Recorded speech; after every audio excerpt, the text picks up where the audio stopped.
Hello friends, welcome India. मेरा नाम है नीतीश और आज की इस वीडियो में हम जानेंगे 19 मई 2022 के टॉप 25 करंट अफेयर्स के बारे में। जी हाँ, यहाँ पे 19 मई 2022 के टॉप 25 करंट अफेयर्स के बारे में जानेंगे इस वीडियो में। जैसा कि आप स्क्रीन पर देख रहे हैं, हाल ही में हसन शेख मोहम्मद किस देश के नए राष्ट्रपति बने हैं। जी हाँ, यहाँ पे हसन शेख मोहम्मद किस देश के नए राष्ट्रपति बने हैं। सेकेंड क्वेश्चन आता है, हाल ही में किसे बॉम्बे स्टॉक एक्सचेंज लिमिटेड का नया चेयरमैन बनाया गया, अर्थात BSE, जहाँ पे शेयर का ट्रेडिंग होता है, Bombay stock exchange BSE NSE। तो यहाँ पे BSE की बात कहा जा रहा है, नेशनल स्टॉक एक्सचेंज की बात नहीं कर रहे हैं। BSE बॉम्बे स्टॉक एक्सचेंज, इसका नया चेयरमैन किसे बनाया गया है। इन सारे क्वेश्चन के जवाब हम जानेंगे इसी वीडियो में, लेकिन स्टेप बाय स्टेप बढ़ते हुए पहले क्वेश्चन नंबर 1 को देखते हैं, फिर इस क्वेश्चन को देखेंगे। क्वेश्चन नंबर 1 आता है, हाल ही में किस देश ने उबर कप 2022 का खिताब जीत लिया है। जी हाँ, यहाँ पे हाल ही में किस देश ने उबर कप 2022 का खिताब जीत लिया है। आप लोग को मैं बता दूं, पिछले विजेता चीन था और इस बार वह उप विजेता हो गया, अर्थात दक्षिण कोरिया ने चीन को हरा कर यहाँ पे इस बार उबर कप 2022 का खिताब जीत लिया है। 2022 का खिताब दक्षिण कोरिया, ठीक है, जिसकी राजधानी सियोल है और यह एशियाई देश है, ठीक है। और इसने किसको हराया है? चीन को हराया है, चीन को हराया है। ऑप्शन नंबर डी इसका राइट आंसर होगा। नेक्स्ट क्वेश्चन आता है, हाल ही में इटालियन ओपन का 79वां संस्करण का खिताब किसने जीत लिया है। जी हाँ, यहाँ पे हाल ही में इटालियन ओपन का जो 79वां संस्करण का खेल हुआ था, आयोजित हुआ था, उसका खिताब किसने जीत लिया है। तो यहाँ पे नोवाक जोकोविच हो जाएगा। नोवाक जोकोविच ने जीत लिया। उप विजेता कौन है? Option number B, Stefanos Tsitsipas, ठीक है, यह उप विजेता रहा, अर्थात दूसरे यहाँ पे विजेता ये होंगे स्टेफानोस। इस मतलब पराजित हुए स्टेफानोस सित्सिपास और विजेता हुए नोवाक जोकोविच। नेक्स्ट क्वेश्चन आता है, विश्व उच्च रक्तचाप दिवस कब मनाया जाता है, अर्थात यहाँ पे देखिए विश्व उच्च रक्तचाप दिवस, ऑप्शन नंबर सी, 17 मई को मनाया जाता है। नेक्स्ट क्वेश्चन आता है, अंतर्राष्ट्रीय संग्रहालय दिवस कब मनाया जाता है। जी हाँ, यहाँ पे संग्रहालयों की सुरक्षा से संबंधित या विभिन्न तरह के कार्यक्रमों से संदर्भित यहाँ पे अंतर्राष्ट्रीय संग्रहालय दिवस मनाया जाता है पूरी दुनिया में। तो यह कब मनाया जाता है। तो यहाँ ऑप्शन नंबर बी हो जाएगा 18 मई, अर्थात 18 मई 2022 को इस साल का अंतर्राष्ट्रीय संग्रहालय दिवस मनाया गया, 18 मई 2022 को। नेक्स्ट क्वेश्चन आता है, हाल ही में RBI ने किसे कार्यकारी निदेशक बनाया है। अब सबसे पहले जान लीजिए RBI अर्थात रिजर्व बैंक ऑफ इंडिया, ठीक है।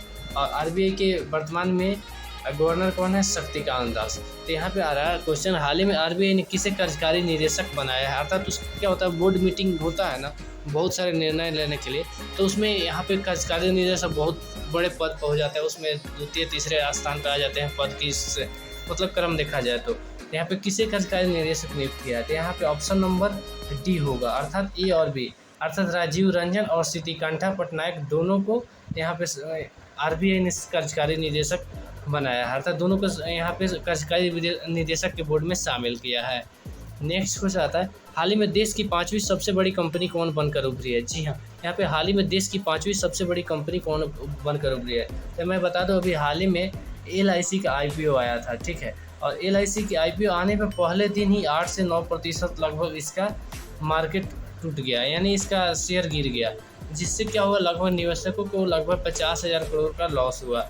लेकिन अगले दिन इसका शेयर में तेज़ी आ गई और फिर से बहुत सारे यहाँ पे रिकवर भी हो गए। तो यहाँ पे RBI क्या हुआ, यहाँ पे LIC देश की 5वीं सबसे बड़ी कंपनी हो गई। क्यों बनी है? क्योंकि जैसे ही LIC का मार्केट का यानी LIC के शेयर बाजार में लिस्ट हुआ है, उसके बाद इसका वैल्यूएशन बहुत तेज़ी से मतलब इसका अधिक हो गया। इस वजह से यहाँ पे LIC देश की 5वीं सबसे बड़ी कंपनी बन गई है। नेक्स्ट क्वेश्चन आता है, हाल ही में किस राज्य के राज्यपाल ने धर्मांतरण विरोधी अध्यादेश को मंजूरी दे दी है। अब सबसे पहले जान लीजिए धर्मांतरण विरोधी कानून क्या है। धर्मांतरण विरोधी कानून है कि जैसे अब कोई एक धर्म का है और दूसरे धर्म की लड़की से, ठीक है, उस दूसरे धर्म की लड़की को अपने धर्म में परिवर्तित कर उससे शादी करता है, तो यहाँ पे यह कानून बहुत ही कठोर मतलब बहुत ही दंडात्मक कार्रवाई कर सकता है इस कानून के तहत। यहाँ पे किस राज्य के राज्यपाल ने इस विरोधी मतलब धर्मांतरण विरोधी कानून को मंजूरी दी है। तो यहाँ पे हो जाएगा कर्नाटक के राज्यपाल, अर्थात कर्नाटक सरकार ने यह विधेयक को पारित करने के लिए सोचा था, लेकिन यहाँ पे पारित करने में समय लगता है, इस वजह से यहाँ पे क्या किया है कि अध्यादेश की मंजूरी कर दिया, अर्थात राज्यपाल ने अध्यादेश को मंजूरी दी है और जैसे ही इसका विधानसभा का सत्र आयोजित हुआ वहाँ पे इस कानून को पारित किया जाएगा। तो यहाँ पे कौन सा ऑप्शन नंबर सी हो जाएगा, कर्नाटक। अब कर्नाटक के मुख्यमंत्री कौन है, बासवराज बोम्मई।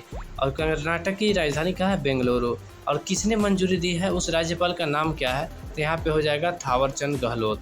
थावरचंद गहलोत जो पहले केंद्र में केंद्रीय मंत्री हुआ करते थे, लेकिन बाद में अभी कर्नाटक के वर्तमान में राज्यपाल है, उन्होंने ही यहाँ पे मंजूरी दी। ऑप्शन नंबर सी हो जाएगा। नेक्स्ट क्वेश्चन आता है, वित्त वर्ष 2021-22 में सर्वाधिक राजस्व हासिल करने वाली भारतीय कंपनी कौन बन गई है। जी हाँ, यहाँ पे वित्त वर्ष 2021-22 में सर्वाधिक राजस्व हासिल करने वाली, यानी यहाँ पे क्या होता है, पेट्रोलियम क्षेत्र की कंपनी के बारे में बात हो रहा है। इसमें सर्वाधिक राजस्व हासिल करने वाली कौन सी। अब यहाँ पे समझिए, HPCL का मतलब हिंदुस्तान पेट्रोलियम, ठीक है, हिंदुस्तान पेट्रोलियम कॉर्पोरेशन लिमिटेड, लेकिन इसे HP के नाम से जाता है। BPCL अर्थात भारत पेट्रोलियम, आप लोग पेट्रोल जब लेते हैं तो बहुत सारे पेट्रोल पंप मिलता है। उसके बाद इंडियन ऑयल कॉर्पोरेशन अर्थात OIC, इंडियन ऑयल कॉर्पोरेशन जिसकी मतलब पेट्रोल पंप की संख्या सर्वाधिक है OIC के, ठीक है। और यहीं पे सर्वाधिक राजस्व हासिल करने वाली भारतीय कंपनी बन गई है OIC, Indian oil corporation limited, ठीक है। नेक्स्ट क्वेश्चन आता है, हाल ही में किसे बॉम्बे स्टॉक एक्सचेंज लिमिटेड का नया चेयरमैन बनाया गया। आप लोगों को मैं बता दूं, शेयर मार्केट में ट्रेडिंग करने के लिए दो प्लेटफॉर्म के माध्यम से, यहाँ पे 2 प्लेटफॉर्म पर सूचीबद्ध किया जाता है कंपनी को, और उसी 2 प्लेटफॉर्म के माध्यम से लोग शेयर मार्केट में ट्रेडिंग करते हैं। एक होता है NSE अर्थात नेशनल स्टॉक एक्सचेंज, और एक होता है BSE, दूसरा BSE हो गया अर्थात बॉम्बे स्टॉक एक्सचेंज। इन दोनों में ही कंपनी सूचीबद्ध होते हैं और इसी पर सारे लोग ट्रेडिंग करते हैं। भले इसके लिए ब्रोकरेज अलग होता है, यानी ब्रोकर अलग होता है, ठीक है, लेकिन यहाँ पे ट्रेडिंग कहाँ मेनली होता है, यहीं पे होता है BSE और NSE में। और इसका क्या होता है, BSE का भी नया चेयरमैन किसे बनाया गया है, यहाँ पे होगा option number B, SS Mundra जो पहले MD एंड CEO थे, दूसरे कई बैंकों में रह चुके हैं MD एंड CEO। और यहाँ पे अभी इन्हें क्या हुआ कि बॉम्बे स्टॉक एक्सचेंज का यहाँ पे नया चेयरमैन नहीं बना दिया। इन्होंने किसका स्थान लिया है, option number A, Vikramjit Sen का इन्होंने स्थान लिया है। नेक्स्ट क्वेश्चन आता है, किस IAS अधिकारी को नेपाल में भारत का अगला राजदूत बनाया गया। जी हाँ, यहाँ पे किस IAS अधिकारी को नेपाल में भारत का अगला राजदूत नियुक्त किया गया है, यहाँ पे ऑप्शन नंबर सी हो जाएगा, नवीन श्रीवास्तव। नवीन श्रीवास्तव एक IAS अधिकारी है और इन्हें अब नेपाल में भारत का नया राजदूत नियुक्त किया गया। अर्थात नेपाल में भारत सरकार के सारे कार्यों का दायित्व का निर्वहन कौन करते हैं, तो ये राजदूत ही करते हैं। तो ये कौन है, नवीन श्रीवास्तव अब नया यहाँ पे राजदूत बने हैं नेपाल में। नेक्स्ट क्वेश्चन आता है, राष्ट्रीय डेंगू दिवस कब मनाया जाता है। जी यहाँ पे राष्ट्रीय डेंगू दिवस या BBI हो जाता है, क्योंकि राष्ट्रीय डेंगू दिवस बहुत ज़्यादा मतलब चर्चित, हमेशा चर्चा में बना रहता है, ठीक है, डेंगू के लेकर, प्रकोप बीमारी के लेकर।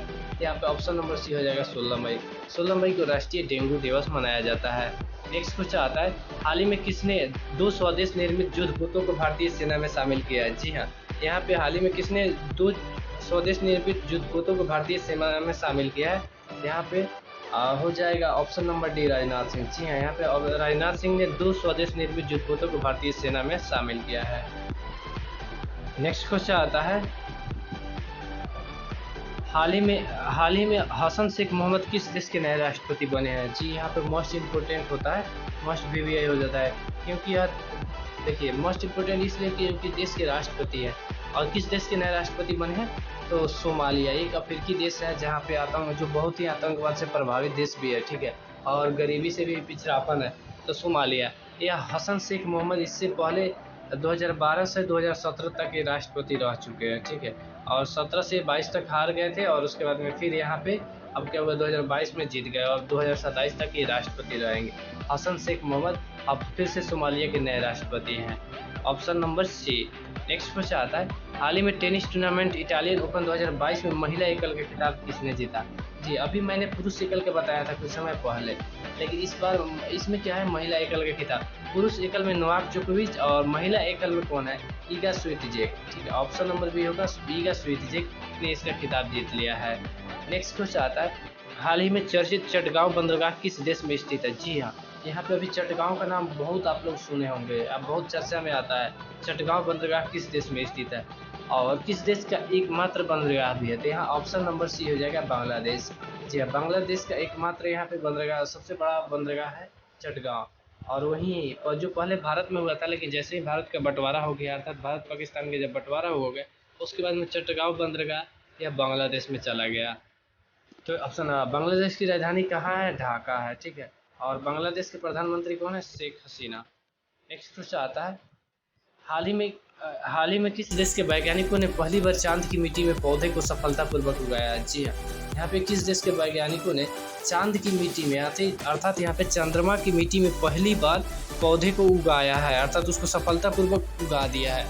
यानी कई बार होता है कि वहाँ पे जांचने के लिए क्या वहाँ पे जीवन संभव है, इसकी जांच के लिए वहाँ पे बहुत सारा रिसर्चर या टीम विभिन्न देशों के वैज्ञानिक वहाँ पे लगे रहते हैं। ठीक है, यहाँ पे अभी किस देश के वैज्ञानिकों ने चांद की मिट्टी में पौधे को सफलतापूर्वक उगा दिया है, उसका अभी हाल ही में फोटो भी जारी होगा। अगर आप लोगों ने देखा होगा तो बहुत अच्छा, नहीं देखा होंगे तो देख लीजिएगा, गूगल पर सर्च कीजिएगा, वो आ जाएगा। बहुत छोटा सा ही पौधा था लेकिन वह उग गया था वहाँ की मिट्टी में। यहाँ पे ऑप्शन नंबर भी हो जाएगा अमेरिका। जी, अमेरिका की नासा की टीम ने यहाँ पे चंद्रमा की मिट्टी में पहली बार वहाँ पे पौधे को सफलतापूर्वक उगा दिया है। नेक्स्ट कुछ आता है, हाल ही में किस संस्थान के वैज्ञानिकों ने नैनो बोट्स बनाया है? जी हाँ, किस संस्थान के वैज्ञानिकों ने नैनो बोट्स बनाया है? तो यहाँ पे हो जाएगा भारतीय विज्ञान संस्थान बेंगलुरु। जी, IISc जी, IISc के वैज्ञानिकों ने, ठीक है, IISc बेंगलुरु के वैज्ञानिकों ने यहाँ पे नैनो बोट्स बनाए हैं। नेक्स्ट क्वेश्चन आता है, अलीबाबा एंट ग्रुप के बाहर निकलने बाद किस कंपनी का मूल्यांकन करीब 100% गिर गया है? अर्थात उस कंपनी का वैल्यूएशन खत्म हुआ, यानी कंपनी का मूल्यांकन 0 हो गया। ठीक है, तो यहाँ पे किस कंपनी का मूल्यांकन गिर गया? तो मैं बता दूं, अलीबाबा किसका है? तो चीन के सबसे पहले, कुछ समय पहले तक चीन के सबसे अमीर व्यक्ति हुआ करते थे जैक मा, और जैक मा की कंपनी का नाम है अलीबाबा, और उनकी अलीबाबा की पेरेंट कंपनी का नाम है यहाँ पे एंट ग्रुप। ठीक है, और एंट ग्रुप और अलीबाबा दोनों ने यहाँ पे निकल गया है किस कंपनी से? पेटीएम मॉल से। जिसके बाद में क्या होगी, पेटीएम मॉल का मूल्यांकन करीब 100% गिर गया, यानी 0 हो गया है। यानी 100% मतलब पूरा का पूरा पैसा खत्म हो गया। नेक्स्ट क्वेश्चन आता है, अपने कर्मचारियों के वेतन भुगतान के लिए किसने मजबूरी में नोट छापने की घोषणा की है? अर्थात जी हाँ, यहाँ पे किस देश में आर्थिक संकट के कारण वहाँ पे कर्मचारियों को वेतन भी सरकार नहीं दे पा रही, जिसकी वजह से उन्होंने नई नोट छापने का ऐलान किया। जिससे क्या होगा, नई नोट छापने से वहाँ का मुद्रा का अब स्तर और ज़्यादा मतलब नीचे, डॉलर के मुकाबले और उसका मूल्य गिर जाएगा। ठीक है, तो किस देश ने मजबूरी में यहाँ छापने की घोषणा की है? तो option number D, Sri Lanka. Sri Lanka की राजधानी कहाँ है? श्री जयवर्धनापुर। कहीं कहीं आप लोगों को कोलंबो भी मिलता होगा। श्रीलंका के वर्तमान प्रधानमंत्री रानिल विक्रमसिंघे ने इसकी घोषणा की है, और राष्ट्रपति कौन है? गोतबाया राजपक्षे। ठीक है, तो वहीं अभी आर्थिक संकट जान रहे हैं कि वहाँ पे आपातकाल लगा हुआ आर्थिक संकट है बहुत ज़्यादा, इस वजह से वहाँ पे क्या हुआ है, नोट छापने की समस्या आ गई है। नेक्स्ट क्वेश्चन आता है, हाल ही में किस राज्य सरकार ने 2003 तक मान्यता प्राप्त मदरसों को अनुदान राशि बंद करने का ऐलान किया है? अर्थात किस राज्य सरकार ने 2003 तक मान्यता प्राप्त मदरसों को अनुदान राशि बंद करने का ऐलान किया है? यहाँ पे ऑप्शन नंबर बी हो जाएगा, उत्तर प्रदेश। जी हाँ, उत्तर प्रदेश के मुख्यमंत्री योगी आदित्यनाथ ने 2003 तक मान्यता प्राप्त मदरसों को अनुदान राशि देने के मतलब बंद करने का ऐलान किया है। अब उन्हें अनुदान राशि नहीं मिलेगा। नेक्स्ट क्वेश्चन आता है, हाल ही में पूर्व प्रधानमंत्री राजीव गांधी हत्याकांड के दोषी एजी पेरारिवलन, ठीक है, एजी पेरारिवलन के 31 साल बाद किसने रिहा कर दिया है?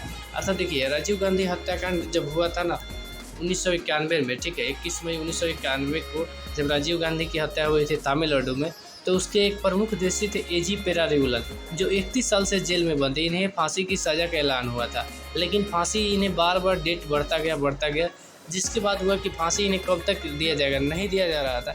इस वजह से अब इनको रिहा कर दिया है सुप्रीम कोर्ट, क्योंकि इसको बहुत दिनों से मांग किया जा रहा था। यहाँ तक कि तमिलनाडु सरकार भी बार बार सुप्रीम कोर्ट से मांग कर रही थी कि इनको रिहा किया जाए, और वहाँ की जनता भी मांग कर रही थी। उसके बाद यहाँ पे अब सुप्रीम कोर्ट ने यहाँ फाइनली इनको रिहा कर दिया है। Option number C, supreme court. Supreme court के वर्तमान मुख्य न्यायाधीश कौन है? NV रमन्ना। नेक्स्ट क्वेश्चन आता है, किस बैंक के ऐप को डिजिटल CX अवार्ड 2022 से सम्मानित किया है? जी हाँ, यहाँ पे किस बैंक के ऐप को